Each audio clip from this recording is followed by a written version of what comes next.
Hello friends, ఈరోజు మన ఛానల్లో కుకింగ్ హైజీన్ గురించి కొన్ని రకాల క్లీనింగ్ టిప్స్ గురించి మాట్లాడుకుందామండి. కొన్ని రకాల క్లీనింగ్ ప్రోడక్ట్స్ గురించి కూడా నేను చెప్తాను. ఇవి మనకి డైలీ లైఫ్లో చాలా బాగా యూజ్ అవుతాయండి. ఇప్పుడు నేను లంచ్కి చింత చిగురు పచ్చడి రెడీ చేయబోతున్నానండి. ఈ చింత చిగురు పచ్చడి అంటే వంట చేస్తూ మనం క్లీనింగ్ టిప్స్ గురించి మాట్లాడుకుందామండి.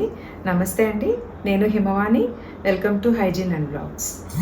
ఒక వీడియోని స్పీడ్గా చూడాలనుకుంటే ఒక హ్యాక్ చెప్తానండి. ఇప్పుడు మన వీడియోస్లో మసాలా పొడి వీడియో ఉంది కదండి, ఆ వీడియో మీద నొక్కితే మనకి వీడియో ప్లే అవుతుందండి. ఈ ప్లే అవుతున్న వీడియో మీద ఒకసారి క్లిక్ చేస్తే పైన రైట్ సైడ్ కార్నర్లో ఫ్లవర్ సింబల్ వస్తుందండి. ఆ ఫ్లవర్ సింబల్ మీద మనం క్లిక్ చేస్తే ప్లేబ్యాక్ స్పీడ్ అని వస్తుందండి. ఇప్పుడు మనం ఈ వీడియోని ప్లేబ్యాక్ స్పీడ్ నార్మల్లో చూస్తున్నాము. ఇది స్పీడ్గా చూడాలనుకుంటే కనుక ప్లేబ్యాక్ స్పీడ్ని నొక్కితే నార్మల్ అని 1.25 అని 1.5x అని 1.75x అని 2x అని స్పీడ్ లెవెల్స్ వచ్చినాయి కదండి. మనం ఇందులో ఏదో ఒక స్పీడ్ లెవెల్ మీద మనం నొక్కితే వీడియోని ఫాస్ట్గా పాయింట్స్ మిస్ అవ్వకుండా చూడొచ్చండి. ఇప్పుడు నేను 1.5x మీద నొక్కుతున్నాను. అది నొక్కితే చూడండి ఆ లెవెల్ స్పీడ్ వస్తుంది. మీరు కూడా ఇట్లానే ట్రై చేసి లాంగ్ వీడియోస్ని చాలా తొందరగా పాయింట్స్ మిస్ అవ్వకుండా చూడండి.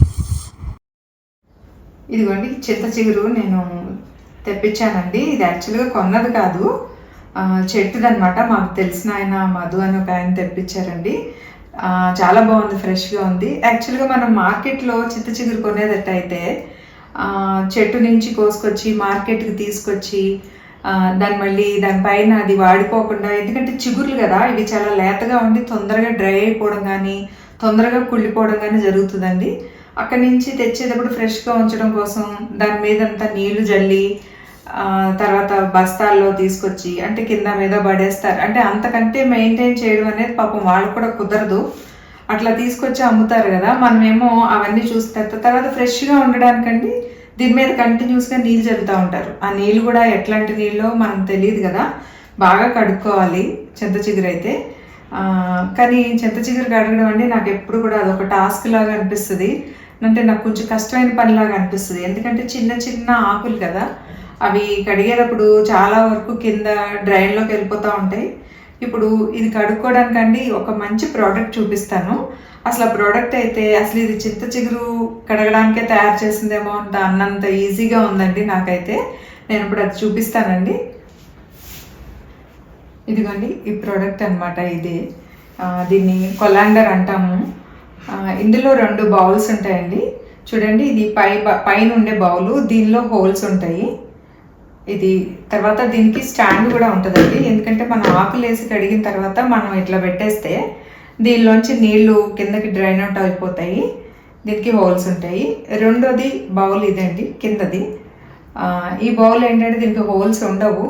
అయితే దీనికి కూడా స్టాండ్ ఉంటుందండి. దీనికి కూడా మనం చాలా కంఫర్ట్గా ఉందండి ఇదైతే. నేను ఇప్పుడు దీనిలో ఎలా కడగాలో చూపిస్తాను. యాక్చువల్గా సెట్ అయితే ఇలా ఉంటుందండి, చూడడానికి అయితే ఇట్లా ఉంటుంది. ఇప్పుడు చూడండి చింత చిగురు ఎట్లా కడగాలో చూద్దాం. ఇప్పుడు చూడండి ఇందులో నీళ్ళు పట్టుకున్నాం కదా, నీళ్ళు పట్టుకున్నాక ఈ చింత చిగురు ఇందులో వేసేస్తాము. ఇందులోనే ఈ నీళ్ళు ఇలా స్టోర్ అయ్యి ఉంటాయి కాబట్టి మనం చక్కగా ఇట్లా పైకి కిందకి కదుపుతూ వాష్ చేసుకోవచ్చండి. చాలా కంఫర్ట్గా ఉంది. నేను మామూలుగా ఈ కొలాండర్ని ఆకుకూరలు కడగడానికి కొంచెం పెద్ద పెద్ద అంటే చిన్న చిన్న పప్పులు కానీ చిన్న సైజు పప్పులు కానీ అట్లాంటివి కడగడానికి అంత కంఫర్ట్గా ఉండదు. కానీ ఆకుకూరలు ఎట్లకి మాత్రం చాలా బాగుంటుందండి కూరగాయలు కడగడానికి. మనం ఇట్లా కడిగిన తర్వాత 2-3 సార్లు కడిగిన తర్వాత దీన్ని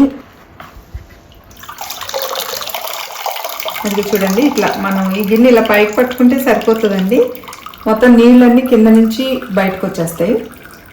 ఇట్లా 2-3 సార్లు దీన్ని వాష్ చేసుకుంటే సరిపోతుంది. చూడండి ఇందులో ఈ గిన్నెలో అసలు ఎక్కువ ఆకు అసలు రాదనమాట, వేస్ట్ అవ్వదు. చూడండి అసలు వేస్టేజ్ అనేది చాలా తక్కువ ఉంటుంది.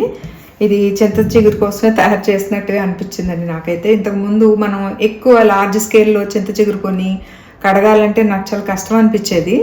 ఇప్పుడైతే చాలా ఈజీగా ఉందండి ఇది.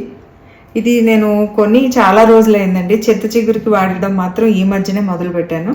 ఇది నేను హోమ్ సెంటర్లో తీసుకున్నానండి ఈ ప్రోడక్ట్. ఇవి చూడండి, కింద నుంచి నీళ్ళన్నీ ఇట్లా డ్రైన్ అయిపోతున్నాయి. కొంతసేపు మనం దీన్ని ఇలా వదిలేస్తే పూర్తిగా డ్రై అయిపోతుందండి. బాగా డ్రై అయిన తర్వాత మనం ఇది ఫ్రిడ్జ్లో కూడా స్టోర్ చేసుకోవచ్చు. నీళ్ళతో స్టోర్ చేస్తే తొందరగా పాడైపోతుంది కదా. ఇట్లా కొంతసేపు వదిలేసాక డ్రై అయిన తర్వాత ఫ్రిడ్జ్లో కూడా స్టోర్ చేసుకోవచ్చు. ఇప్పుడు స్టవ్ మీద ప్యాన్ పెట్టి కొంచెం ఆయిల్ వేసండి.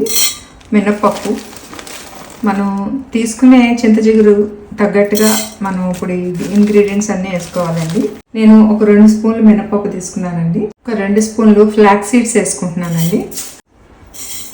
ఒక 2 స్పూన్లు నువ్వులు వేసుకుంటున్నానండి. ఇప్పుడు కారానికి సరిపడా పచ్చిమిర్చి వేసుకుంటున్నాను.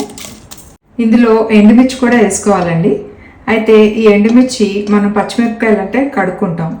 మరి ఎండుమిర్చిని కడుక్కోవడం కుదరదు కాబట్టి ఎండుమిర్చిని మనం బాగా క్లీన్ చేసి పెట్టుకోవాలండి. ఎందుకంటే పొలంలో కోసిన దగ్గర నుంచి అది మార్కెట్కి వచ్చే వరకు, అక్కడి నుంచి షాప్స్కి వచ్చే వరకు, దాన్ని ప్యాక్ చేసే వరకు కూడా ఎండుమిరపకాయలు మీరు ఎప్పుడైనా అబ్జర్వ్ చేస్తుంటే కనుక చూడండి, అది బాగా కింద వేసి మా మిరపకాయలు అటు ఇటు దొల్లుతూ ఉంటాయి. తర్వాత ఆరబెట్టడానికి పెద్ద గ్రౌండ్లో దాన్ని ఆరబెట్టి కాలుతో అటు ఇటు తన్నుతూ ఉంటారండి, తొక్కుతూ ఉంటారు. మీరు ఎప్పుడైనా టీవీలో కానీ ఎక్కడైనా వీడియోల్లో చూసి అబ్జర్వ్ చేయండి. ఇప్పుడు టిష్యూ పేపర్ మీద ఇట్లా నీళ్లు స్ప్రింకిల్ చేసి, మీరు ఒక క్లాత్తో అయితే ఇంకా నీట్గా ఈజీగా వచ్చేస్తుందండి. ఇట్లా తుడిచేసుకోవాలి.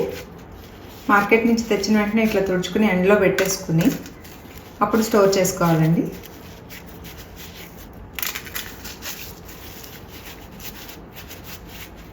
ఎండుమిరపకాయల మీద చాలా డస్ట్ ఉంటుందండి, మీరు గమనించారో లేదో. చూసారు కదండి ఎంత మురికి వచ్చిందో. అంటే నేను కొంచెమే ఇంచుమించుగా అవి ఒక 15 ఏమో ఉన్నాయి. ఈ 15 తుడిస్తేనే ఎంత మురికి వచ్చింది. అలాగే మొత్తం తుడిస్తే చాలా మురికి వస్తుందండి. ఇప్పుడు ఇట్లా తుడుచుకున్న తర్వాత ఒక్కసారి ఎండలో పెట్టేసుకుని స్టోర్ చేసుకోవాలండి. ఇప్పుడు నేను ఇవి పచ్చడిలోకి వేస్తానండి. ఇప్పుడు ఇందాక క్లీన్ చేసుకున్న ఎండుమిర్చి వేస్తున్నానండి. ఇందులో పులుపు పచ్చడి కాబట్టి ఇందులో కొంచెం కారం ఎక్కువే పడుతుందండి. ఇప్పుడు నేను స్టవ్ వెలిగించుకుని ఇవి వేపుతానండి. ఇప్పుడు స్టవ్ వెలిగించి ఇవి వేపుకోవాలండి. లైట్గా వేపుకుంటే సరిపోతుంది, మరీ ఎక్కువ మాడనివ్వకూడదండి. మాడితే ఏంటంటే పచ్చడి టేస్ట్ మారిపోతుంది. ఇది చూడండి, నేను ఈ లైటర్ని గమనిస్తే ఇక్కడ అంతా గ్రీజ్ అండి, గ్రీజ్ కొంచెం మురికి పట్టింది. దీన్ని ఇలాగే వదిలేస్తే మొత్తం లైటర్ అంతా మురికి అయిపోతుంది. ఇది ఎందుకంటే మనం కర్రీస్ వండినప్పుడు లేదంటే ఏదైనా తాలింపులు పెట్టినప్పుడు ఆయిల్ అంతా చెంది ఈ మట్టి అంతా దీనికి మనం రోజు డస్ట్ పడుతూ ఉంటుంది కదా, ఆ డస్ట్ ఈ ఆయిల్ అంతా కలిపి ఇది గ్రీజ్ లాగా కొంచెం గట్టిగా పట్టేసి ఉందండి. ఇది మురికిగా అయిపోయింది. యాక్చువల్గా అండి ఇది ఎలా క్లీన్ చేసుకోవాలంటే మనం ఇది కడగడానికి కుదరదు కాబట్టి చాలా జాగ్రత్తగా తడి తగలకుండా క్లీన్ చేసుకోవాలి. లేదంటే తడి తగిలితే ఇక్కడి నుంచి ఈ స్పార్క్స్ అయితే రావండి ఇక్కడి నుంచి. అందుకని తడి తగలకుండా ఇప్పుడు ఎట్లా క్లీన్ చేసుకోవాలో చెప్తానండి. ఈలోగా ఇవి వేగుతూ ఉంటాయి. ఈలోగా మనం ఇది ఎట్లా క్లీన్ చేసుకోవాలో చూద్దాం. ఇప్పుడండి దీని మీద కొంచెం పేస్ట్ వేసుకుని మన దగ్గర ఏ టూత్ పేస్ట్ ఉంటే అది వేసుకోవచ్చు. తర్వాత కొంచెం సోడా వేసుకుని కొంచెం ఉప్పు వేసుకోవాలండి. ఒక టిష్యూ పేపర్తో కానీ ఒక క్లాత్తో కానీ ఇదంతా గట్టిగా నొక్కి తుడుచుకోవాలండి.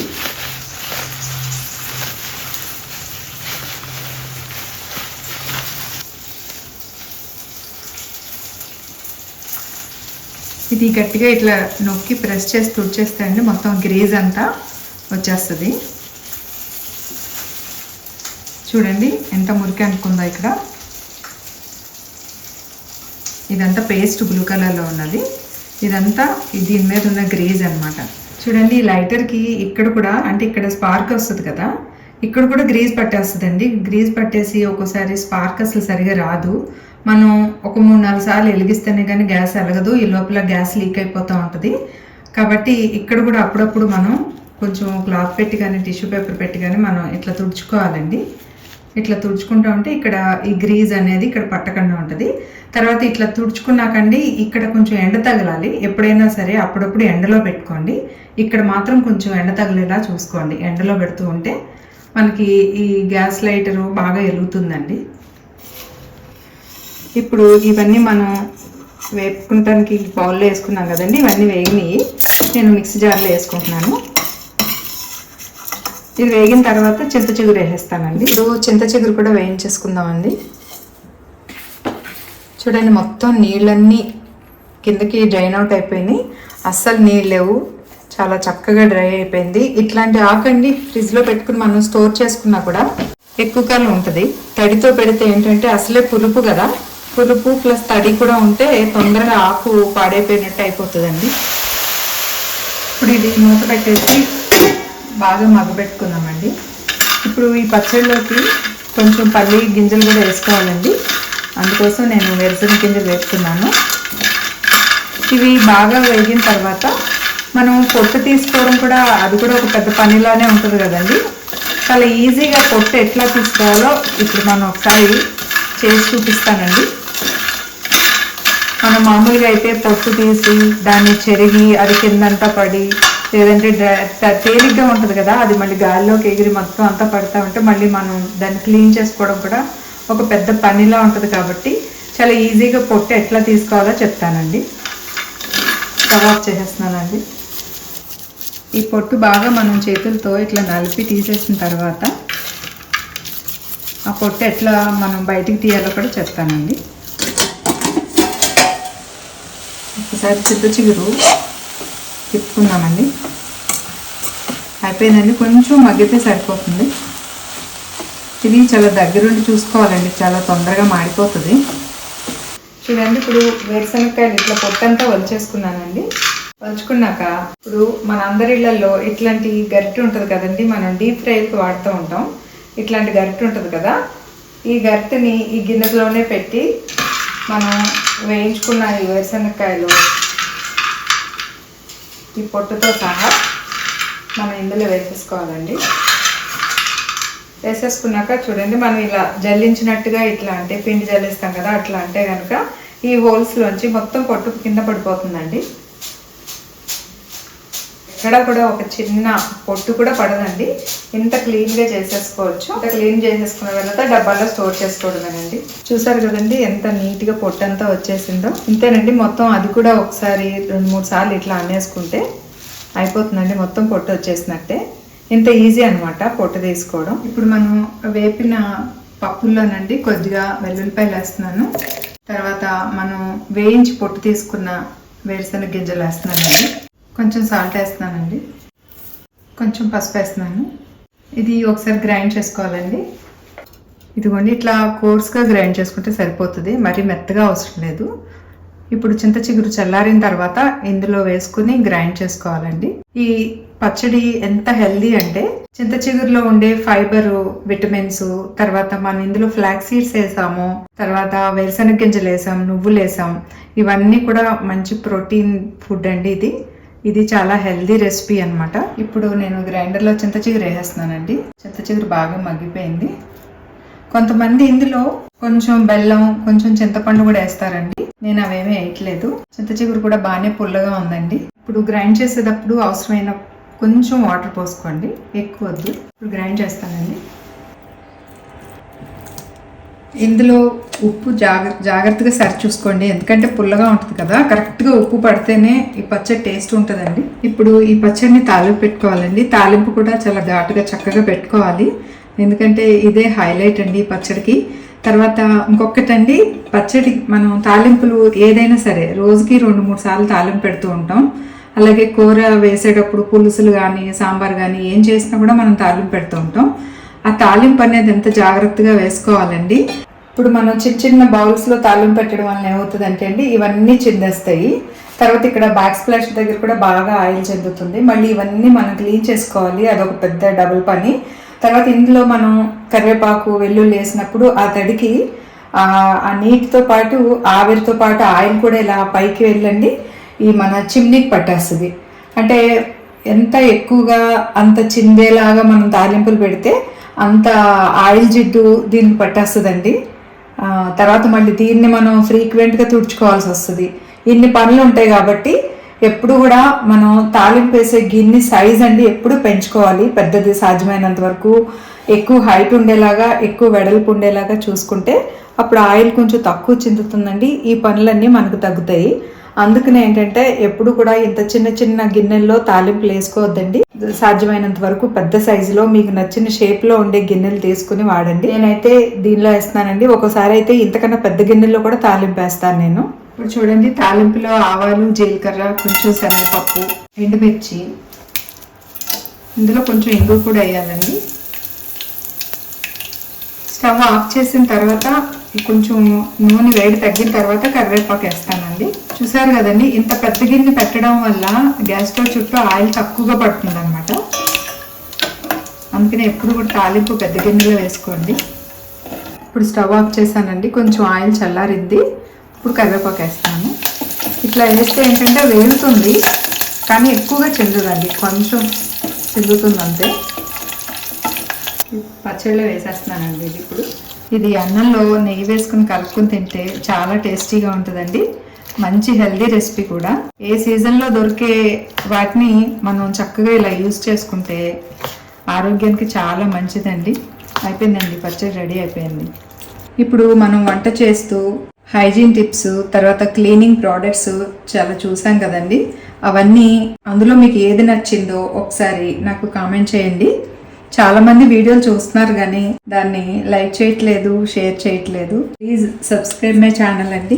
ఇప్పుడు అన్నం, వేడివేడి అన్నంలో ఈ పచ్చడి వేసుకుని నెయ్యి వేసుకుని తింటే భలే సూపర్గా ఉంటుందండి.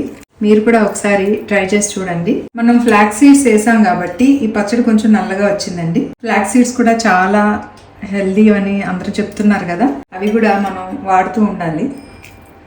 భలే కలుపుతుంటే భలే స్మెల్ వస్తుందండి, మంచి వాసన. చింత చిగురులో కూడా అండి చాలా ఫైబర్ ఉంటుంది. అది కూడా మనకి ఈ సీజన్లో బాగా తినడం అలవాటు చేసుకోవాలండి.